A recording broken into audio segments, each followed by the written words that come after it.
আপনারা স্ক্রিনে দেখতে পাচ্ছেন ওষুধটির নাম হচ্ছে ফ্লুক্লক্স। এটি একটি 500 mg ক্যাপসুল জাতীয় ওষুধ। তবে এটি 500 mg তেও পাওয়া যায় এবং 250 mg তেও পাওয়া যায়।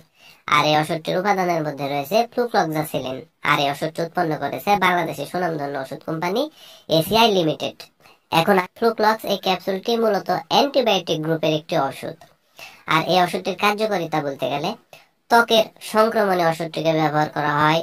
ফোড়া, ক্ষত, একজিমা, ব্রণ, সংক্রমিত ক্ষত, সংক্রমিত পোড়া, মধ্যকর্ণের প্রদাহ, বহিকর্ণের প্রদাহ, নিউমোনিয়া, ফুসফুসের ফোড়া, সাইনাসের প্রদাহ, টনসিলের প্রদাহ, অন্ত্রের প্রদাহ, মূত্রনালীর সংক্রমণ ইত্যাদি রোগসমূহ দূর করতে ওষুধটিকে ব্যবহার করা হয়। আমি এক কথাতে যদি বলতে যাই তাহলে শারীরিক যে কোনো ধরনের রোগ যেখানে জীবাণু দ্বারা ইনফেকশন আছে সেই ইনফেকশন জনিত রোগগুলো দূর করতে মূলত এই ওষুধটিকে ব্যবহার করা হয়। এবার আসুন যে ফ্লুক্লক্স এই ক্যাপসুলটির সেবন বিধি কি সেটা আমি আপনাদের বলে দিই।